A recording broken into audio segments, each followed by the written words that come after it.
Hello বন্ধুরা, good morning. Welcome back to my channel KRS family vlog. সবাই কেমন আছো বন্ধুরা? আশা করি সবাই খুব খুব ভালো আছো। আমিও ভালো আছি। তো কি বলবো বন্ধুরা, মনের কথা তো বলি তোমাদেরকে সব কিছুই। ভাবি তো প্রত্যেক দিন তোমাদেরকে নতুন করে একটা ভিডিও নিয়ে আসবো, প্রত্যেকদিন দিব, কিন্তু জানো বন্ধুরা দিতে পারছি না। তো কেন দিতে পারছি না বলছি। তো দেখো এখানে আমি দাঁড়িয়েছি, আমার ছেলে আর মেয়ে স্কুলে গেছে, ওদের এক্সাম চলছে। তো ছেলের আজকে লাস্ট, তো লাস্টে জন্য আমি এখানে দাঁড়িয়েছি ওদের আসার জন্য। তো প্রত্যেকদিন ওরা বাবাই নিয়ে আসে বাইকে করে। তো আজকে আমি বলেছি, স্কুলে ফোন করে বলেছি ভ্যানে দিয়ে দিতে। এই যে ছেলে আর মেয়ে ভ্যানে আসবে একসঙ্গে, এক্সাম শেষ হয়েছে একসঙ্গেই শুরু হয়েছে। তো চলে আসছে দুইজনে ভাই বোন ভ্যানে। তো আমি একটু সময় দাঁড়িয়েছি, দাঁড়িয়ে দেখছি যে, আর এই যে সাইডের দিকে দেখা, একটা কথা বলি, এই যে সাইডের দিকে দেখছো এটা ঘর আমার লেফটে, এখানে আমার মেয়ে কিন্তু আগে এটা নাচের স্কুল, আমার মেয়ে নাচ করতো। আর এটা একটা মাঠ, কিন্তু এখানে কিন্তু বিয়ে হয়, প্রোগ্রামও হয়, যখন সাংস্কৃতিক উৎসব যেটা বলে এই মাঠে হয়। এটা কিন্তু আমার ঘরের পাশেই। তা আমি এখানে একটু ঘর থেকে একটু বেরিয়ে, বেশি দুনামা করে সামনেই, এটা একটু বেরিয়ে কর্নারে দাঁড়ালে মানে এই জায়গাটা এসে গাড়ি থেমে যায়। তো আমি পুরো যাচ্ছি না, আমি পুরো তেমন একটা হাঁটছি না, আর ঘরটাও এমনি রেখে চলে গেছি। তা আমি যে রাফট করে একটু দাঁড়িয়ে নিই, আর ওরাও চলে আসবে। তো যাই হোক, দেখো মেয়ে আর ছেলে খুব খুশি। স্কুল থেকে আমি এখানে দাঁড়িয়েছি, ছেলে তো খুব খুশি, ওর তো আজকে লাস্ট এক্সাম। ও তো ভাবছে এই এক্সাম দিয়ে, P1 এক্সাম যেটা টেস্ট বলে, এইটাকে ও ভাবছে কি এটা দিয়ে দিলে তো আর কোনো বোধহয় স্কুল নাই, আর শেষ। তো এইটা নিয়ে ও খুব খুশি, ভীষণ খুশি। আমি এখানে দাঁড়িয়েছি অনেক দিন পর। কেজরিতে যখন যেত আমার ছেলে, তখন আমি এখানে দাঁড়াতাম, ও আসতো। তখন তোর বাবাই সকালবেলা নিয়ে যায়, আবার নিয়ে আসে। তোর বাবা অফিস থেকে বলছে আমি যেতে পারবো না, তুমি স্কুলে একটু ফোন করে জানিয়ে দাও। বা আমি বলেছি ঠিক আছে জানিয়ে দাও। ওর বাবাও ফোন করেছে, আমিও ফোন করেছি। আর এই যে আমরা এক জায়গায় দাঁড়িয়েছি, জানো এই জায়গাটা দাঁড়ালে খুব ভালো লাগে। আর এই যে দেখো চলে আসলাম ওদেরকে নিয়ে, ঘুরে আসার পর ওদেরকে সে মেয়ে তো সকালবেলা স্নান করে যায়, ছেলে স্নান করে যায় না। ও ঘুম থেকে উঠে দেরিতে, এই জন্য সকালবেলা তাড়াতাড়ি করে স্নান করে। মেয়ে তো তাড়াতাড়ি উঠে যায়, স্নান টান করে ঠাকুর নমস্কার দিয়ে খাওয়া দাওয়া করে তারপর যায়। আর এই জন্য ওদেরকে স্নান টান করে রেখে দিচ্ছি। আর এই যে দেখো আমার ঘরের অবস্থা, বললাম না ইনভার্টার খুলে রেখে দিচ্ছি, ইনভার্টারের কানেকশন নষ্ট হয়ে গেছে। এখন কি মেশিনটাও খারাপ হয়ে গেছে, এইটাও ঠিক করার জন্য গুয়াহাটিতে নিয়ে গেছে, একটা মেশিনের পাচ্ছে না এইটা। তারপর এদিকে তোমার দেখো এই ইনভার্টারটাও শুনেছি এখন চার্জ দিতে হবে, অনেক দিন হয়েছে। আর এই যে বৃষ্টি পড়ছে, দেখতে পারছো কি না তোমরা, পুরো ঝড় ঝরে বৃষ্টি। আমার তুষক ফুসক সব সে, জানো কি বলবো বন্ধুরা, মানে ভাবলে অনেক কষ্ট হয়। মানে রাত্রেবেলা আমরা তো বলতে পারি না, আমরা ভাবছি ঠিক হয়ে গেছে জায়গাটা, ঠিক আছে হবে না বৃষ্টি। সকালবেলা উঠে যখন আমার বর দেখেছে যে বৃষ্টি ভিজে তুষক বিছানা উছানা সব শেষ, কিছু আর নাই। কিন্তু সবচেয়ে খুশি মানে ভালো কথা এইটাই যে বক্সকাটের ভিতরে ঢুকে নাই। আর এই যে জল এইদিকে পুরো ফ্রিজের লাইন টাইন পুরো দেওয়া ছিল। কিছু ভালো হচ্ছে ইনভার্টারের মেশিনটা অফ ছিল। আর এই যে এখানে ফ্যান ঠিক করে ফ্যান চালিয়ে এই জায়গাটা শুকিয়ে নিয়েছি। বিকালে কাজ করে আমার বর কিছু মানুষকে বলেছে, দুজন মানুষ এসে কাজ করে সব ঠিক করে দিয়েছে। তারপরে এই যে জল এগুলো সব, এটা এক ঘরে জল মোচার জল না, এটা এক্সট্রা জল বৃষ্টির থেকে যেগুলো পড়েছে, এই যে ঠিক করে গেছে ওরা। ঠিক করার পরে আমরা এগুলো তখন মানে অনেক দেরি হয়ে 4টা-5টা বেজে গেছে। তো এটা হলো তোমাদেরকে বললাম। আর দুপুরবেলা তো আমি রৌদ্রেতে তুষকটা দিয়েছি, একটু রৌদ্র ভাব দেখেছি। সারাদিন বৃষ্টি হচ্ছে, এখন বৃষ্টি তখন রৌদ্র, তখন বৃষ্টিতে এইগুলো দেখে আমিও করছি। আর ছেলে আর মেয়েকে স্কুল থেকে আসার পরে তো বললাম স্নান টান করে খাওয়া দাওয়া করিয়ে দুপুরে রান্নাতে আমি চলে গেছি। আর কি বলবো বন্ধুরা, আমি একটার পর একটা একটা আগের দিন ছিল মাথা ব্যথা, কারেন্ট নেই, গরমে থাকতে পারছে না, আসা যাওয়া করছে কারেন্ট। তার মধ্যে ইনভার্টারটাও নষ্ট, মেশিনটাও নষ্ট, ব্যাটারিটাও চার্জ দিতে হবে। তো সব ঝামেলায় একসঙ্গে যদি চলে আসে কীভাবে সামলাবো বলো। তা আমার বললাম না, আমি যখনই কিছু মন দিয়ে কিছু কাজ করতে যাই, তখনই আমার উপর এরকম ঝামেলা আসে, একটা বিপদ আসে বা বাধা পড়ে। যাই না, এই বাধার থেকে পার হয়ে উঠতে যদি পারি, তো তোমাদের সঙ্গে আমি আমার ভিডিওগুলো শেয়ার করব। তা ভাবি তো প্রত্যেকদিন ভিডিও দেবো, মন থেকে খুশি করে আমি নিই। আর কারেন্টেরও কষ্ট হয়, কারেন্ট থাকে না। এখন মেশিনটা যতক্ষণ চার্জ দেবে না ব্যাটারিটা, ততক্ষণ কিচ্ছু হবে না। আর ওয়াইফাই কানেকশন, ইনভার্টারে আর কারেন্টে আমি কত খুশি হয়েছি জানো, যখন ওয়াইফাই লাগিয়েছি। ভেবেছি তোমাদের সঙ্গে প্রত্যেক দিনের ভিডিওগুলো শেয়ার করব, তো এই শেয়ার হয়ে উঠে না। কি করব, কারেন্ট থাকে না, একটার পর একটা ঝামেলা। এই বৃষ্টি পড়ে এটা হচ্ছে, এর মধ্যে এক্সাম টাইম, ছেলে আর মেয়ের কি মানে বললাম না, ছেলের আগে হলো অসুখ, জ্বর, অনেক জ্বর ছিল, কমেছে। তারপরে হয়ে গেল মেয়ের জ্বর।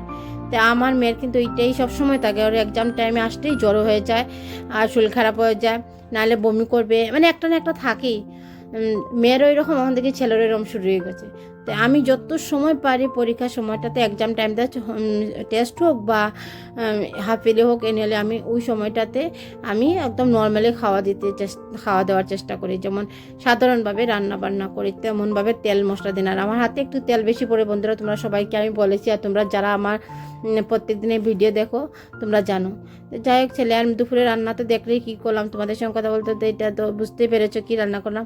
তো দুপুরে খাওয়া দাওয়া শেষ করে ওদেরকে একটু আম কেটে দিলাম। তো সন্ধ্যার সময় দুপুরবেলা একটু খাওয়া দাওয়ার পর একটু রেস্ট করছিলাম। কারেন্ট যখন এসছে, রাত্রেবেলা ঘুমও আসে নাই কারেন্টের জন্য, না বৃষ্টি তুফান হলে তো লাইনটা কেটে দেয়। তো দিনের বেলা একটু শুয়েছিলাম, শোয়ার থেকে উঠে দেখি অনেক তো কাজ পড়ে রয়েছে, কারেন্টের জন্য কিছু কাজ করতে পারছি না। যখন কারেন্ট এসেছিলো তো অনেক খুঁটিনাটি কাজগুলো করছি, যেগুলো মানে প্যাকেটের মধ্যে রয়েছিল।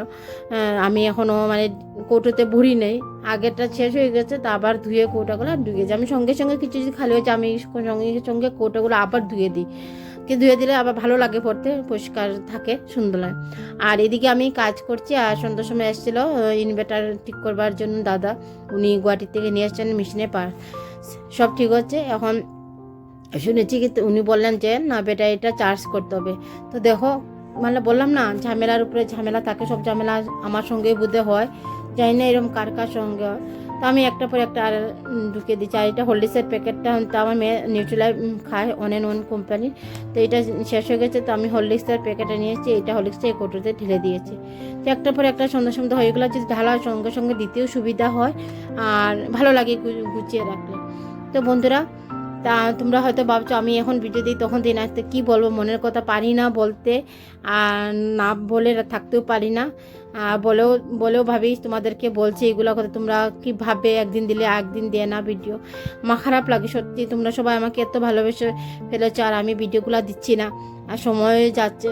তো আমার বর বলছে কী হলো তুমি, আমি কি বলবো, মনে এত কষ্ট আসলে, সত্যি মন থেকে কষ্ট আসলে আমি পারি না কিন্তু ভিডিও করতে, বা আগেও এরকম হয়েছিল একবার। যখন দেখবে মন টন খারাপ থাকে, তোমার কিচ্ছু মন করে, আমি তো বসে থাকি চেয়ার কাজ করি ঠিক, কিন্তু মনটা অন্যদিকে থাকে না, ওই ফুর্তি জিনিসটা আসে না।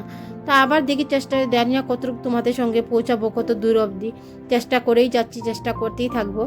তো এই যে বিস্কিটগুলো এনেছে, এই বিস্কিটগুলো কি বলবো তোমাদেরকে, আমি সবসময় এরারুট খাই সকালবেলা।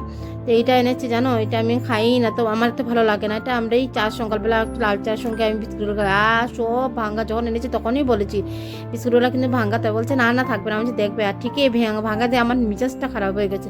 তবু কী করবো, এটা তো আর ফেলতে পারবো না, কেটে নিয়েছে দোকানে, তো নিবে না। তো আমি আস্তে আস্তে গুছিয়ে সেগুলো রাখছি। আর রাগ করছি কিন্তু কেন এটা আনলো, আমি মনে মনে একা একাই বলছি বিস্কুটগুলো, এতগুলো বিস্কুট ঠিক আছে নিজেই খাবো, অন্যকে জমিতে তো আর কাউকে দেওয়া যাবে না এইগুলো। আমি লাল চার সঙ্গে আমরা দুজনে, বোর আর আমি খাই, আমার ছেলে মেয়ে এগুলো খায় না।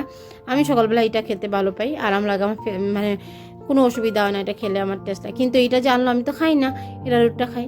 এটা খুলে দিই, এটা বিস্কুট নিয়ে আসছে, আমি আর খেয়াল করি না, প্যাকেট কেটে দিয়ে ধুমধাম। আমি যখন কেটে ধরেছি হাতে তখনই বুঝেছি যে না এটা তো অবস্থা খারাপ হবে। তো জায়গাতে রাখছি। আর এই যে কৌটোর মধ্যে হলুদ শেষ হয়ে গেছে। আর তোমরা জানো বন্ধুরা, আমার মশলার কৌটো কিন্তু একটা আমি অনলাইন থেকে এনেছি, কিন্তু আমি ছেলের জন্য এটা বের করি না। যদি বের করি বাস হয়ে গেছে, ওর এইটা নিয়ে খেলা শুরু হয়ে যাবে। যাই হোক, এরকম বের করলে এইগুলো এনেছে, পরেও আমার বর এটা এনে দিয়েছে।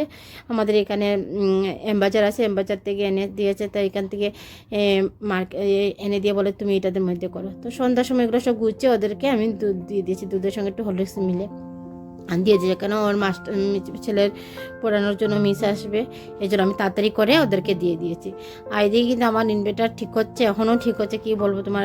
এদিকে আসছে বৃষ্টি, তো ভাবি তোমাদের সঙ্গে সামনাসামনি কথা বলার চেষ্টা করি, কিন্তু বিশ্বাস করো মনটা মানে এই ভালো এই খারাপ থাকে না, তবু আমি চেষ্টা করে যাব তোমাদের সঙ্গে, আমি আমার যতটুকু পারি শেয়ার করব।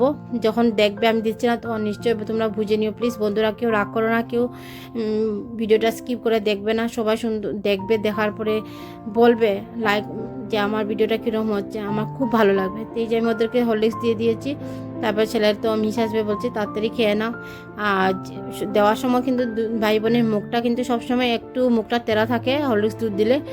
তো যেই দেখছে আমি মোবাইল নিয়ে যাচ্ছি ওদের সামনে, ক্যামেরা করছি, বাস ওরা বুঝে নিয়েছে, বাস মুখটা খুব সুন্দর বানিয়েছে। কিন্তু ভাবতে গেলে মুখটা কিন্তু কিছু দেওয়ার পরে এরকম থাকে না ভালো, আর একটু খারাপ থাকে। তো এই সিনটা দেখালামই না কোনো দিন। ঠিক আছে, কোনো দিন চুপচাপ রাখবো, দেখবো ওরা দুধ দেওয়ার পরে কীরকম করে, আর ভাত খাওয়ানোর সময়। তো সেম স্কুল যাওয়ার সময় এরকম। তো চলে আসলাম রাত্রে রান্না। তো দুপুরবেলা তো দেখলো তেমন একটা কিছু করি নাই। তো মেয়ে খুব ভালোবাসে, আর আমার বড় ভালোবাসে আলু সিদ্ধ এরকম করে দিলে, তো বলেছে করার জন্য করছি। তো বন্ধুরা, কে কোথায় থেকে দেখছো, আশা করি আজকে ভিডিওটা তোমাদের ভালো লেগেছে। যদি ভালো লাগে থাকে তবে একটা লাইক করো, আর একটা সাবস্ক্রাইব করো, কমেন্ট করো প্লিজ বন্ধুরা। যারা যারা করেছো সাবস্ক্রাইব, তোমাদের সবাইকে অসংখ্য অসংখ্য ধন্যবাদ। যারা যারা এখন পর্যন্ত লাইক করে নেই, প্লিজ লাইক করো। তোমাদের একটা লাইকে আমাদের পরবর্তী ভিডিও বানাতে অনেক সুবিধা হয়, ভালো লাগে অনেক অনেক। মানে কি বলবো, আমি তো বললাম না তো গুছিয়ে কথা বলি না, আমি যা বলি সামনে সামনে বলি যে ভালো লাগে এইটুকু, কিন্তু অনেক ভালো লাগে। এটা কীভাবে প্রকাশ করবো তোমরা বুঝে নিও, বলতে পারি না। আর যদি কিছু ভুল হয়ে থাকে তা আমি শুধরানোর চেষ্টা করব। তোমরা আমাকে প্লিজ কমেন্ট করে জানিও, আর কে কোথায় থেকে দেখছো জানাবে। তো আজকে ভিডিওটা আমি বেশি লম্বা করে নাই, বলে না অল্প নাইমাতে কানামো ভালো, এইটাই আমি করেছি। তো যতটুকু পেরেছি। ভাবি তো সারাদিন সকাল থেকে সন্ধ্যা অবধি বা রাত অবধি কী করছি না করছি দেখাবো, কিন্তু এইরকম হয়ে ওঠে না। বাচ্চার করে তোমরা তো সবই বুঝো, আর দুইজনকে সামলানো মানে বড়জন যেমন তো ছোটোজনকে সামলানো মানে অনেক বড় কথা। ঠিক আছে, বাচ্চারা চঞ্চল থাকে, একটু এরকম করলে ভালো লাগে। তবু আমি চেষ্টা করি সারাদিনের মধ্যে আমি দুজনকে এইভাবে মানিয়ে চলানোর জন্য যেরকম পারি এরকম চেষ্টা করি। তো কাজ করে করে একটু একটু করে, আর তোমরা তো বুঝে ভিডিও করতে গেলে কতক্ষণ সময় লাগে, কীরকমভাবে করতে, আমি সেইভাবেই সুন্দর করে গুছিয়ে উঠাতে পারি না ভিডিও। তবু তোমরা দেখবে, আর যদি ভালো লাগে থাকে প্লিজ প্লিজ বন্ধুরা তোমাদেরকে বলছি লাইক কমেন্ট শেয়ার করবে, সাবস্ক্রাইব করবে, করে বলবে আমাকে, আমার খুব ভালো লাগবে। তো আজকের ভিডিওটা এখানেই আমি শেষ করব, আশা করি ভালো লাগছে। তো দেখা হবে পরে আরেকটা নতুন ব্লগে, নেক্সট ব্লগে। তো ততক্ষণের জন্য তোমরা সবাইকে টাটা, ভালো থাকো, সুস্থ থাকো, টাটা।